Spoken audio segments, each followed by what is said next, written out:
अमित जी, आपको news 18 network को ये एक्सक्लूसिव इंटरव्यू देने का बहुत बहुत धन्यवाद। हम आपके शहर में हैं, आपकी कंस्टिट्यूएंसी गांधीनगर में हैं, साबरमती रिवर फ्रंट पे हैं। शुरुआत करते हैं, अगर आप पहले 2 फेजेस को देखें, और इसकी चर्चा काफी चल रही है कि वोटर टर्नआउट थोड़ा लो रहा है, कुछ स्टेट्स में 5-6% भी नीचे रहा है वोटर टर्नआउट।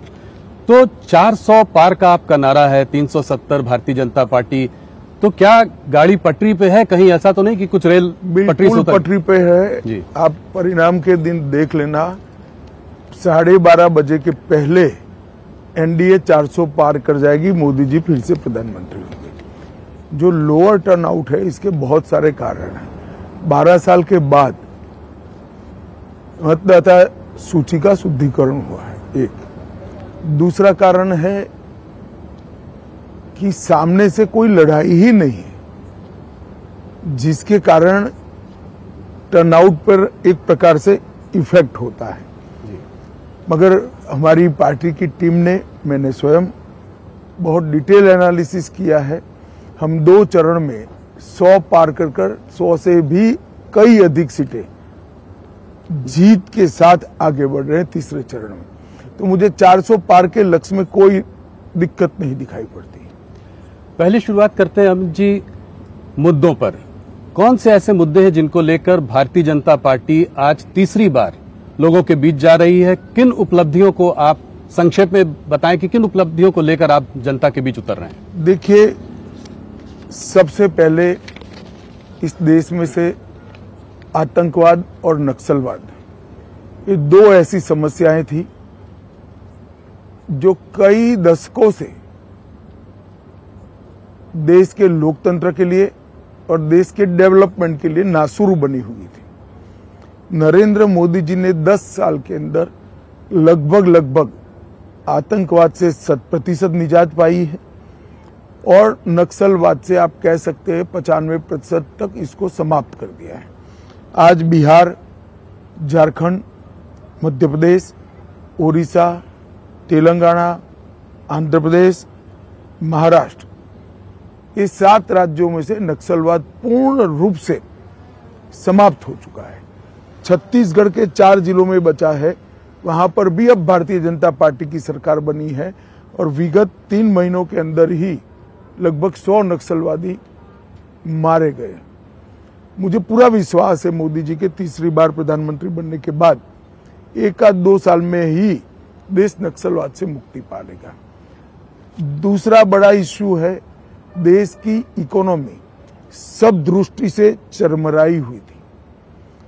पॉलिसी बनती ही नहीं थी, उत्पादन की गतिविधियां बड़ी मंद पड़ गई थी, निर्यात ओंधे मुंह गिर रहा था, देश की सारी सार्वजनिक बैंकों की बैलेंस शीट भी न बन पाए अगर सच्ची बनाने जाए, इस प्रकार की स्थिति थी। महंगाई आसमान को छू रही थी, और कुल मिलाकर बजट के 16 के 16 पैरामीटर्स नेगेटिव दिखाई पड़ते थे। 10 ही साल में मोदी जी ने ये परिदृश्य को पूर्णतया बदला है। शेयर बाजार आज आसमान को छू रहा है। एफआईआई के सेलिंग के बाद भी भारतीय म्यूचुअल फंडों ने बाजार को ताकत दी है। पीएलआई स्कीम के कारण और एक मजबूत इकोसिस्टम के कारण भारत फेवरेट डेस्टिनेशन मैन्युफैक्चरिंग के लिए पूरी दुनिया में बना है जी। हमारे बच्चे स्टार्टअप हर रोज रजिस्टर कर रहे हैं, हमारी कंपनियां हर रोज पेटेंट रजिस्टर कर रही हैं, ढेर सारे स्वरोजगार के अवसर पैदा हुए हैं। सभी की सभी बैंकों की बैलेंस शीट आज बहुत अच्छी बन चुकी है। इंडस्ट्रियल ग्रोथ के जितने भी पैरामीटर्स हैं वो 25 साल के टॉप मोस्ट मार्किंग पर हैं। एक्सपोर्ट रिकॉर्ड तोड़कर आगे ही बढ़ता जा रहा है। इसी प्रकार से फ्यूचर में जो कुछ क्षेत्र आने वाले 25 सालों तक दुनिया भर की इकोनॉमी को ड्राइव करने वाले हैं, वो सभी क्षेत्रों में भारत आज पायनियर बन चुका है। जैसे ग्रीन हाइड्रोजन मैन्युफैक्चरिंग थोड़े लेट है, मगर सेमीकंडक्टर, इलेक्ट्रिकल मोटर व्हीकल, जी बैटरी का उत्पादन, अंतरिक्ष का क्षेत्र, लेट होने के बावजूद मैं फिर से कहना चाहूंगा डिफेंस भी। इस प्रकार के कई क्षेत्रों के अंदर जो आने वाले 25 साल तक दुनिया की इकोनॉमी की दिशा और दशा तय करने वाले हैं, वहां आज भारत एक मजबूत फाउंडेशन डाल चुका है और ये फाउंडेशन पर एक बड़ी इमारत होनी है। तो इकोनॉमी भी सुधरी है, सुरक्षित भी हुआ है, देश 11वें नंबर का अर्थतंत्र था, आज 5वें नंबर का अर्थतंत्र बना है। गांव हो या शहर, जंगल हो या रेगिस्तान, सागर किनारा हो या शहर हो, हर जगह इंफ्रास्ट्रक्चर के डेवलपमेंट के काम हो रहे हैं। आज 10 लाख करोड़ का इंफ्रास्ट्रक्चर का खर्चा भारत के बजट में आम बात बन चुका है। जीएसटी कलेक्शन और डायरेक्ट टैक्स कलेक्शन अपने सारे रिकॉर्ड स्वयं ही तोड़ते जा रहे हैं। देश के अंदर सीमाओं को चौक चौबंद करने का काम भी नरेंद्र मोदी जी ने बहुत अच्छी तरीके से किया है। जनता में भारत का भविष्य उज्जवल है, इस प्रकार के विश्वास का निर्माण करने की नेतृत्व की जो जिम्मेदारी है, नरेंद्र मोदी जी को इसमें बहुत अच्छे तरीके से सफलता मिली है। जी। आज पूरे 130 करोड़ लोग हम विश्व में सर्वप्रथम बन सकते हैं, ये आत्मविश्वास के साथ आगे बढ़ रहे हैं। हायर एजुकेशन हो, नई इकोनॉमी पॉलिसी हो, या फिर राम जन्मभूमि, धारा 370 हटाना, ट्रिपल तलाक समाप्त करना, यूसीसी हो, या देश के क्रिमिनल लॉ के अंदर आमूलचूल परिवर्तन करना हो, हर क्षेत्र के अंदर ये 10 साल स्वर्णिम अक्षरों से लिखे जाने वाले 10 साल। जनता भी ये फील कर रही है कि कोरोना जैसी महामारी को इतने अच्छे तरीके से लड़ा जा सका, वो केवल और केवल नरेंद्र मोदी जी का नेतृत्व है। आपकी आर्थिक और इकोनॉमिक पकड़ भी बहुत अच्छी है, आपने बहुत विस्तार से इसका जवाब दिया। मेरा एक सवाल है इससे रिलेटेड, जब ये कैंपेन की शुरुआत हुई थी पिछले कुछ महीनों से, सरकार इकोनॉमी की बात कर रही थी, डेवलपमेंट की बात कर रही थी, जो चीजें अभी आपने बताई इसकी बात करके जनता के बीच जा रही थी। पहले चरण के बाद ये देखा गया कि थोड़ा ये तुष्टीकरण की ओर मुड़ा, थोड़ा हिंदू मुसलमान हुआ। आप लोगों ने कांग्रेस के मैनिफेस्टो को अटैक किया और कहा, प्रधानमंत्री ने राजस्थान में एक रैली में कहा कि जो है कांग्रेस का मैनिफेस्टो में नक्सल, अर्बन नक्सल की महक है, इसमें माओइस्ट वो ख्याल दिखाई देता है। तो ये कहां से आया? देखिए, हमारा दायित्व है कि हमारे खिलाफ जो चुनाव लड़ रहे हैं इनकी मंशाओं को हम उजागर करें। जी। आप मुझे बताइए, इस जमाने में कोई भी पॉलिटिकल पार्टी पर्सनल लॉस की बात कर सकती है क्या? क्या देश सरिया के आधार पर चलेगा? एक और हम हमारे घोषणा पत्र के अंदर, संकल्प पत्र के अंदर कह रहे हैं कि हम यूनिफॉर्म सिविल कोड लाएंगे। कांग्रेस कह रही है हम पर्सनल लॉ को प्रमोट करेंगे। कांग्रेस पार्टी को जवाब देना चाहिए, बहुत महत्वपूर्ण मुद्दा है। तो इसीलिए आप कह रहे हैं मुस्लिम लीग की छाप है? बिल्कुल मुस्लिम लीग की छाप। यही तर्क है कि मुस्लिम लीग की छाप। आप मुझे बताइए, वो कह रहे हैं कि देश के कॉन्ट्रैक्ट्स माइनॉरिटी को प्रायोरिटी देंगे। कॉन्ट्रैक्ट्स फर्स्ट लोएस्ट कौन है, पास्ट परफॉर्मेंस क्या है, काम करने की क्षमता है या नहीं है, इसके आधार पर निर्धारित होंगे या कॉन्ट्रैक्टर के धर्म के आधार पर निर्धारित? किस तरह से देश चलाना चाहते हैं? देश की जनता को इसको सोचना पड़ेगा। बहुत समय के बाद देश तुष्टीकरण की राजनीति से नरेंद्र मोदी जी बाहर निकाल कर रहा है, ये फिर से उसी दिशा में ले जा रहे हैं, क्योंकि कांग्रेस जीतने का आत्मविश्वास गंवा चुकी है। प्रधानमंत्री जी ने उस रैली में यह भी कहा कि सबकी जमा पूंजी को चेक करके वेल्थ को रिडिस्ट्रीब्यूट किया जाएगा और वेल्थ रिडिस्ट्रीब्यूट करके मुसलमानों और घुसपैठियों को दिया जाएगा। ये कहां से आता है? ये वहां से आता है, देश के प्रधानमंत्री, तत्कालीन प्रधानमंत्री मनमोहन सिंह का बयान है, बड़ा प्रसिद्ध बयान था जी, कि इस देश के संसाधनों पर सबसे पहला अधिकार माइनॉरिटी का और माइनॉरिटी में भी मुसलमानों का है जी। अब जब वेल्थ डिस्ट्रीब्यूट करने की बात आती है तो संसाधन से ही होगी जी। सरकार उसको लोगों की संपत्ति को लेकर डिस्ट्रीब्यूट करेगी। तो और मैं कहता हूं कि अगर ये सच नहीं है तो कांग्रेस पार्टी बताए इसका मतलब क्या है। नहीं, वो कह रहे हैं, राहुल गांधी ने साफ साफ कहा है कि अगर जो है वो लोग सरकार बनाएंगे तो एक नेशन वाइड एक्सरे होगा जिससे कि सोशियो इकोनॉमिक स्टेटस लोगों का पता किया जाएगा, किस वर्ग किस जाति के पास कितनी दौलत है, कितना धन है, इंस्टीट्यूशंस में कितनी भागीदारी है, और उस हिसाब से रीडिस्ट्रीब्यूशन होगा। तो इस हिसाब से रीडिस्ट्रीब्यूशन में इनकी प्रायोरिटी तय है। वो कहते हैं इनइक्वालिटी को खत्म करने का यही तरीका है। वो उनकी समझ है। मुझे लगता है इतनी पुरानी पार्टी ने अपना मैनिफेस्टो माइनॉरिटीज और एक्सट्रीम लेफ्ट आइडियोलॉजी वाले लोगों को आउटसोर्स किया है। तो जो मंगलसूत्र की बात है वो कहां से आती है? वो इसी का एक स्वाभाविक रूप से जब वेल्थ आती है तो सारी चीजें इंक्लूड होती है। तो स्त्रीधन हो गया, लोगों के पास जो जितनी जमा पूंजी है वो हो गई, प्रॉपर्टी। इनहेरिटेंस टैक्स की बात की थी सैम पटवाड़ा जी ने, उसको आप कैसे देखते हैं? देखिए, मुझे लगता है कि सैम पित्रोड़ा एक आइवरी टावर में जी रहे हैं।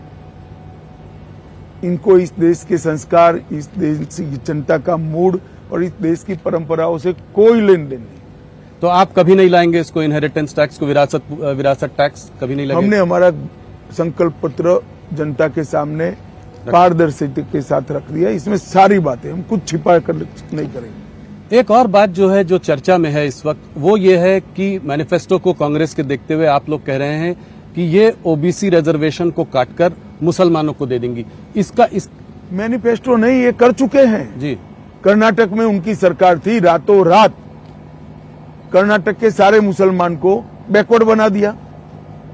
ना बैकवर्डनेस का सर्वे हुआ, ना कोई कमीशन बना, धर्म के आधार पर सारे लोगों को बैकवर्ड घोषित कर दिया और उनको रिजर्वेशन भी दिया। अब ये रिजर्वेशन जो कटा वो ओबीसी का ही कटा है। इसी तरह से आंध्र प्रदेश में, संयुक्त आंध्र में जब उनकी सरकार थी, मुसलमानों को रिजर्वेशन दे दिया। तो ये किसका कटता है? एसटी, एससी, ओबीसी का ही कटता है। जब ये बात मैंने कही कि हम ये धर्म के आधार पर रिजर्वेशन को समाप्त कर देंगे, तो मेरे वीडियो को तोड़ मरोड़ कर जनता के सामने पेश किया। राहुल गांधी के राजनीति के अंदर कांग्रेस की कमान संभालने के बाद राजनीति का स्तर सतत सातत्यपूर्ण तरीके से राहुल गांधी गिरा रहे हैं। संसद में आप बहस नहीं कर सकते हो, शोर शराबा करना, बहिष्कार कर देना, बोलने नहीं देना, डिबेट में हिस्सा नहीं लेना और बाहर निकलकर प्रेस करना कि हमारे साथ अन्याय हो रहा है। क्या समझते देश की जनता को? देश की जनता ये सब नहीं जानती है। देश की जनता ये सब चीजें बहुत अच्छे तरीके से जानती है। लोकतंत्र में हेल्दी डिबेट होनी चाहिए और आप लोग भी उनको कुछ नहीं पूछते हो जी। आप लोगों को भी पूछना चाहिए, मगर आप लोग सवाल हमें ही पूछते हो, उनको नहीं पूछते हैं। नहीं, जरूर उनसे भी पूछ रहे हैं हम लोग, हमारी टीम लगी हुई है।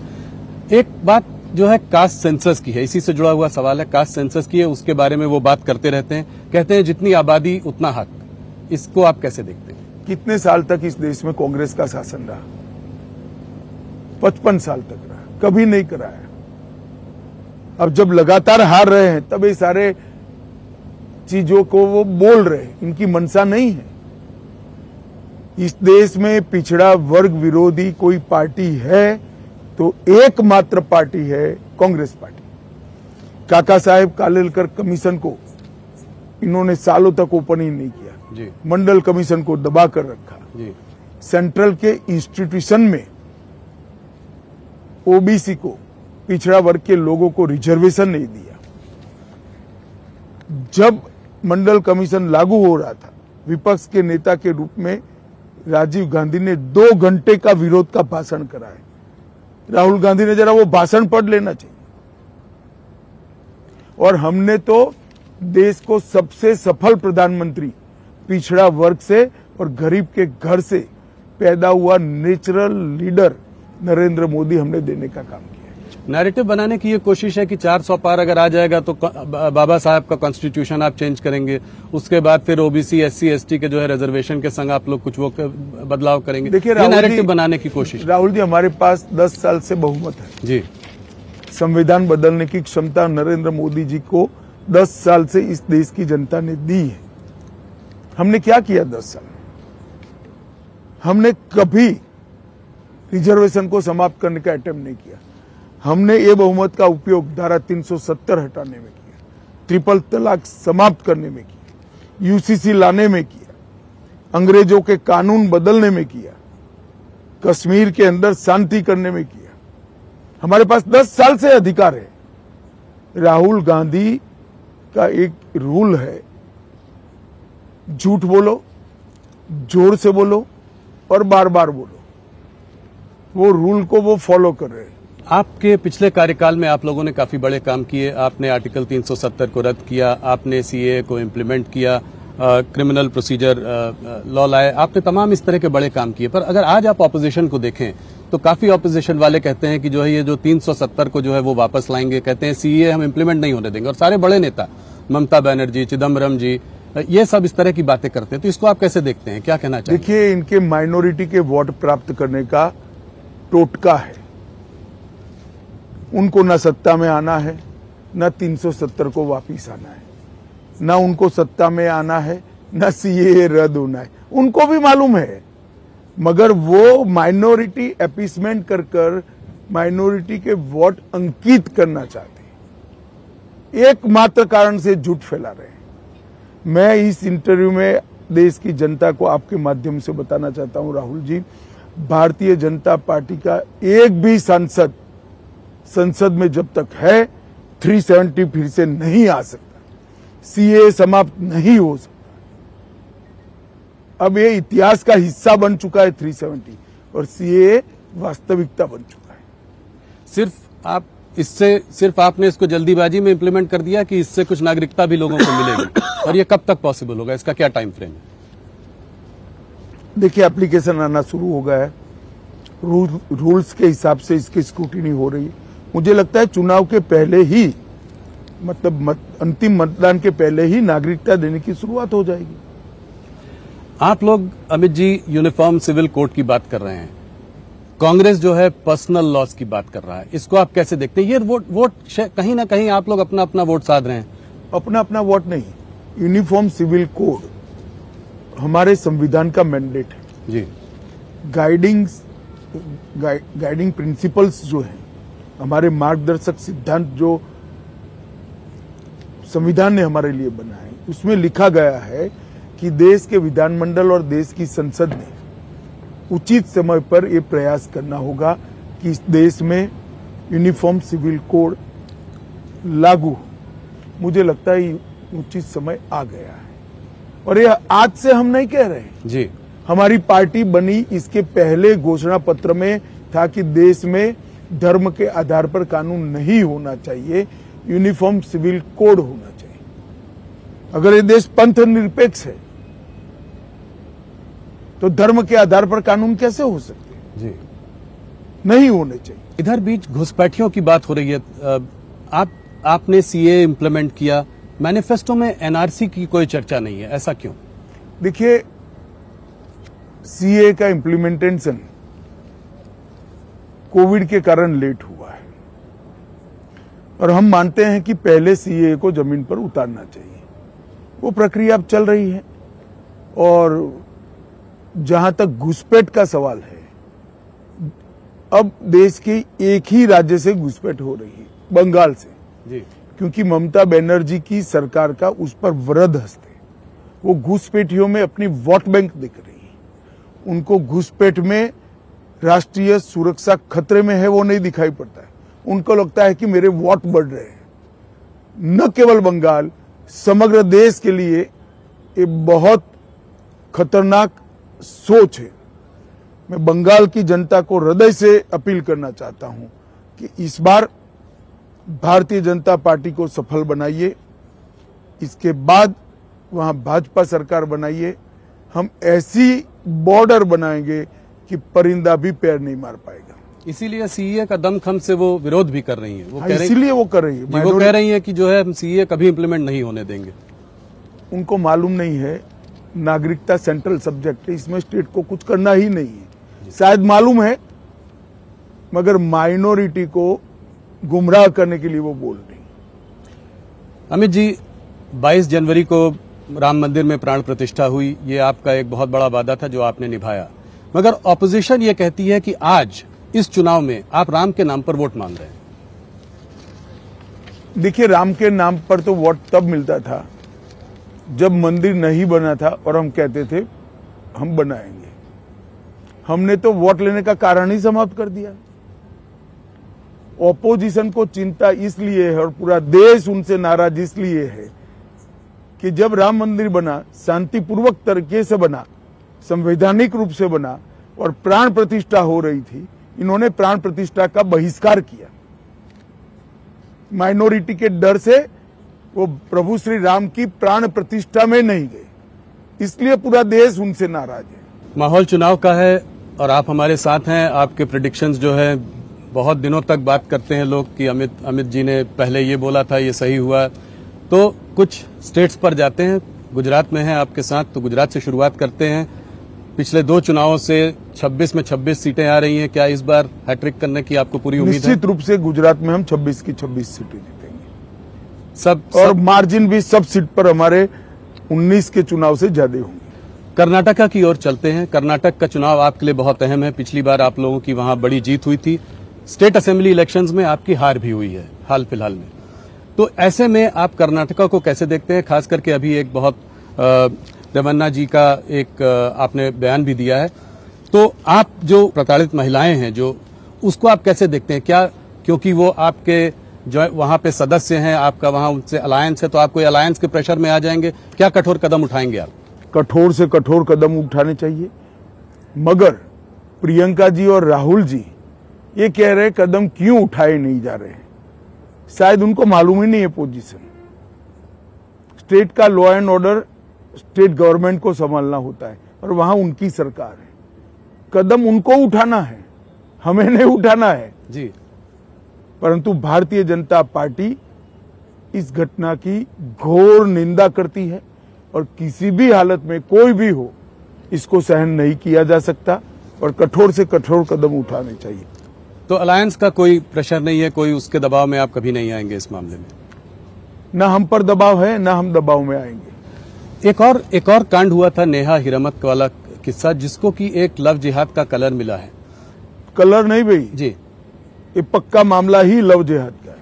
यही मैं आपसे जानना चाहता था, इस पर अगर आप कुछ बता सके, क्योंकि सीएम और होम मिनिस्टर ने कहा ये पर्सनल मामला है। वो अपनी माइनॉरिटी वोट बैंक के कारण ऐसा कह रहे हैं। मुझे एक बात बताइए, बच्ची को, किसी भी बच्ची को कॉलेज में सुरक्षा कैंपस में मिलनी चाहिए या नहीं मिलनी चाहिए? जी। इस तरह से हत्या होती है और उसको पर्सनल मामला बताकर इस सामाजिक दूषण से आप नजरें चुरा रहे हैं केवल वोट बैंक के लिए। उनको तो बम ब्लास्ट होता है, वो भी गैस सिलेंडर का ब्लास्ट लगता है। जब एनआईए जांच लेती है तो पूरा पकड़ा जाता है। बेंगलुरु में 10 साल से बम ब्लास्ट नहीं हुए थे। इनकी सरकार आई, एसडीपीआई का समर्थन लिया और अब बम ब्लास्ट होने लगे। अपनी वोट बैंक की पॉलिटिक्स के कारण कितने नीचे जाएंगे। देश की सुरक्षा, बेंगलुरु की सुरक्षा, कर्नाटक की सुरक्षा, इसको भी कांग्रेस पार्टी ताक पर रख रही है। ऐसे माहौल में, जिसके बारे में हम लोगों ने अभी चर्चा की, कितनी सीटें देते हैं आप कर्नाटक में भारतीय जनता पार्टी और उसके गठबंधन को? देखिए, अभी एक चुनाव होना बाकी है जी, मगर मुझे लगता है कि कमोबेश हम हमारी पोजीशन को बरकरार रखेंगे। जितनी सीटें पहली थी उतनी ही आपकी इस बार भी रहेंगी। महाराष्ट्र, मध्य प्रदेश, उत्तराखंड, जम्मू कश्मीर, दिल्ली, गुजरात, कर्नाटक हम 100% रिपीट करेंगे। उत्तर प्रदेश हम 5 से 7 सीट की बढ़ोतरी करेंगे। उड़ीसा हम 16 के आसपास जा सकते हैं और 16 और आसाम में भी 12 के ऊपर चले जाएंगे, 12 भी हो सकती है। बंगाल हम कम से कम 30 सीट जीतेंगे। पिछली बार आपने मुझसे 25 कहा था इंटरव्यू में, 30 ये तो हम जोड़कर अब निकाल ही सकते हैं कि कितना होगा, 370 होगा कि नहीं। आपने सारे आंकड़े दे दिए। ओडिशा में दोस्त न रहा, आप लोगों के रास्ते अलग हैं। वहां पे कल मैं प्रधानमंत्री को जब इंटरव्यू कर रहा था तो उन्होंने कहा कि ये ओडिशा की अस्मिता का पर सवाल है इस बार। तो आप इसको कैसे देखते हैं? ओडिशा में क्या हो रहा है? देखिए, मेरा स्पष्ट मानना है कि ओडिशा विकास के मामले में पिछड़ता जा रहा है। इसके साथ साथ उड़ीसा की भाषा, उड़ीसा की संस्कृति, उड़ीसा का पहनावा, इसकी गरिमा पर भी गंभीर रूप से चोट हो रही है। और भारतीय जनता पार्टी मानती है कि किसी भी राज्य की भाषा, संस्कृति के साथ खिलवाड़ नहीं होना चाहिए। हर राज्य का विकास अपनी संभावनाओं की सबसे ज्यादा संभावनाओं का दोहन करते हुए होना चाहिए, जो उड़ीसा में नहीं हो रहा है। इसलिए हमने निर्णय किया है कि हम अलग लड़ेंगे। मुझे पूरा विश्वास है कि इस बार उड़ीसा की जनता मोदी जी के नेतृत्व में भारतीय जनता पार्टी को आशीर्वाद देगी। उत्तर प्रदेश में आपने अभी कहा कि आप सीटें बढ़ाएंगे पिछली बार से। उत्तर प्रदेश में सीटें बढ़ाए मतलब अगर सब कुछ अच्छा रहा तो 80 की 80 हो सकती है। अरे तो बहुत ही बड़ा बयान है आपका। रिकॉर्ड 2014 का ब्रेक होगा जी, 71 और 73 हो सकता है। हम सब कुछ अच्छा रहा तो 80 की 80 भी जीत सकते। इसका मतलब आप अखिलेश को कन्नौज में हराएंगे, अखिलेश जी को, डिम्पल को मैनपुरी में हराएंगे, उनकी पूरी फैमिली फिरोजाबाद, आजमगढ़। मैंने संभावना कहा है कि हम 80 की 80 कर सकते हैं। हमारी सीटों की बढ़ोतरी होना निश्चित है।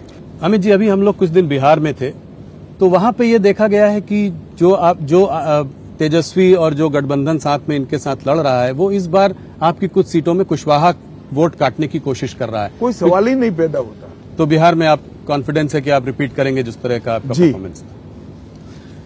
साउथ इंडिया में एक बार चलते हैं। इस बार आप लोगों ने वहां बहुत समय बिताया, प्रधानमंत्री ने वहां बहुत दौरे किए, आपने खुद पर्सनली वहां पे बहुत दौरे किए, आपने बयान भी बड़े बड़े दिए हैं।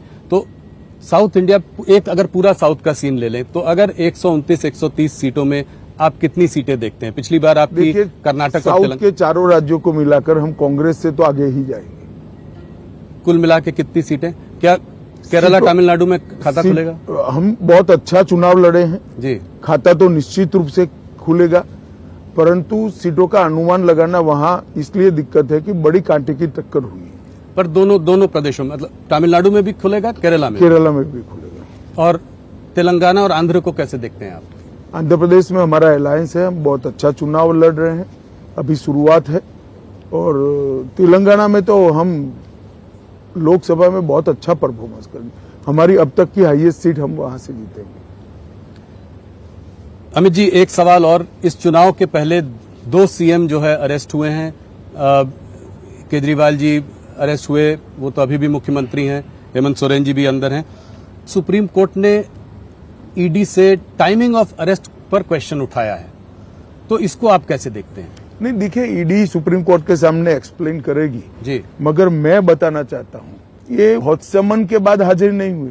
पहले समन में अगर आए होते तो चुनाव के 6 महीना पहले अरेस्ट हो जाते। बहुत बार समन्स दिया गया, वो आए ही नहीं। अब उनकी धर्मपत्नी सुनीता केजरीवाल जी कह रही हैं कि उनको इंसुलिन नहीं दिया जा रहा है, वहां पे उनको ठीक से रखा नहीं जा रहा है, ये उनको मारने की साजिश है। देखो भैया, तिहाड़ जेल दिल्ली सरकार के अंतर्गत आता है, जिसके मुख्यमंत्री केजरीवाल जी है। तो क्या उनको मारने की साजिश वो स्वयं कर रहे हैं? वो कहते हैं कि वो डीजी प्रिजन जो है वो दिल्ली पुलिस को शायद रिपोर्ट करता है। जरा भी नहीं। अच्छा। प्रिजन सीधा दिल्ली सरकार को रिपोर्ट करता है, तो इसमें आपका कोई सवाल ही नहीं पैदा होता। ईवीएम पर सुप्रीम कोर्ट का फैसला आया। ऑपोजिशन ईवीएम के बारे में बहुत सालों से बात कर रही है, हर बार नारा लगाती है कि बीजेपी सिर्फ ईवीएम की वजह से चुनाव जीतता है। अब आप लोग 1 नेशन 1 इलेक्शन की बात कर रहे हैं, ये लोग ईवीएम की बात कर रहे हैं। देखिए, आप क्या ये कर पाएंगे 1 नेशन 1 इलेक्शन? मैं पहले एक बात स्पष्ट कर दूं जी, राहुल गांधी जी जो बोलते हैं वो सोच विचार कर नहीं बोलते हैं। अगर हम ईवीएम के कारण जीतते हैं तो तेलंगाना में क्यों हारे, तमिलनाडु में क्यों हारे, केरल में सालों से क्यों हार रहे हैं, हिमाचल में क्यों हारे, बंगाल में क्यों हारे? या तो राहुल गांधी ने स्पष्ट करना चाहिए कि ईवीएम से आए नतीजों में हम जीतते हैं तो भी शपथ नहीं लेंगे, जीतते हैं तो नए कपड़े पहनकर शपथ ले लेते हैं, हारते हैं तो ईवीएम पर ठीकरा फोड़ते हैं।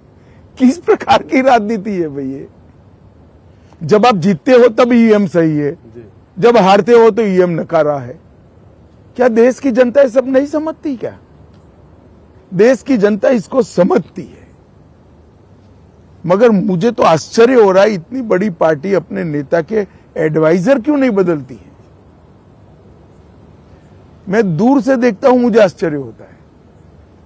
खैर छोड़िए, वो उनकी पार्टी का सवाल है। वन नेशन वन इलेक्शन हमारा संकल्प पत्र का मुद्दा है और हम उसको जमीन पर उतारने का पूरा प्रयास करेंगे। तो अगला चुनाव 2029 वन नेशन वन इलेक्शन होगा। देखिए, तो संसद को निर्णय करना है, परंतु भारतीय जनता पार्टी जरूर प्रयास करेगी और उसको जमीन पर उतारेगी। अमित जी, थोड़ा हटते हैं, कुछ अंतर्राष्ट्रीय मुद्दों पर भी बात करते हैं। वॉशिंगटन पोस्ट पर एक आर्टिकल आया है, उसमें जो है उन्होंने कहा है कि रॉ, जो हमारी इंटेलिजेंस एजेंसी है, रॉ प्लॉट कर रही थी कुछ टेररिस्ट को यूएस में मारने का वहां पे, और उन्होंने कहा ये जो है ये डार्क साइड ऑफ मोदी सरकार है। इसका पहले कनाडा में भी आपको पता है। देखिए, इस प्रकार की रिपोर्ट के आधार पर, इतनी गंभीरता से मीडिया के रिपोर्ट के आधार पर नहीं सोचना चाहिए। अगर कोई कॉन्क्रीट आरोप है तो एजेंसियां उसका जवाब देगी। अगर कोई सरकार डिप्लोमेटिक मेथड से हमारे साथ चर्चा करती है तो हम इसका जवाब देंगे।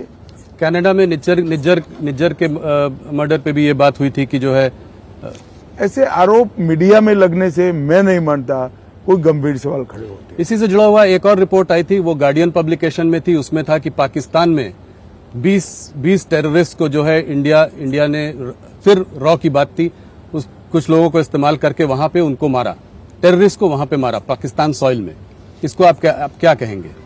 देखिए, किसने मारा ये तो ढूंढने का सवाल है, परंतु मैं इतना निश्चित रूप से मानता हूं कि ये तो एक्सपोज हो ही गया कि पाकिस्तान की सॉइल पर भारत में आतंक फैलाने वाले लोग थे।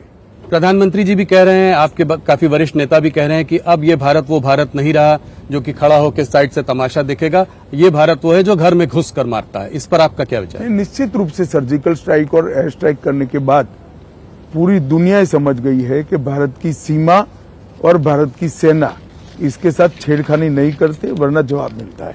अमित जी, कश्मीर पर एक सवाल, क्या कश्मीर पे बीजेपी कश्मीर में चुनाव लड़ेगी?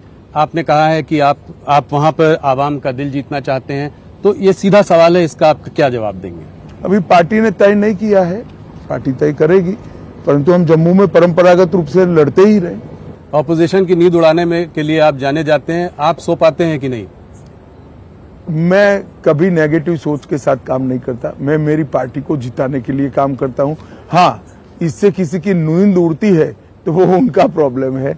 मेरी पार्टी को जिताना, मेरी पार्टी के लिए काम करना, ये मेरा दायित्व है और मैं उसको बहुत अच्छे तरीके से करता हूँ। अमित जी, आप हमारे संग जुड़े, आपने हमारे सवालों का जवाब दिया, साबरमती तट तक आप आए और यहाँ पे आपने हमसे बातचीत की, उसके लिए आपका बहुत बहुत धन्यवाद। धन्यवाद राहुल जी।